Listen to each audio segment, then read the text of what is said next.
Hey guys, welcome to look stylish.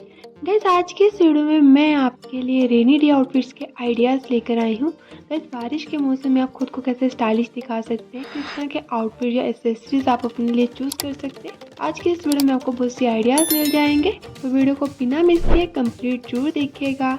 I hope guys कि आज की ये वीडियो आपके लिए हेल्पफुल रहेगी। और गाइस, वीडियो पसंद आती है तो वीडियो को एक लाइक जरूर दीजिएगा। फिर मिलेंगे फ्रेंड्स एक नई वीडियो के साथ, तब तक के लिए B stylish, look stylish. Thank you.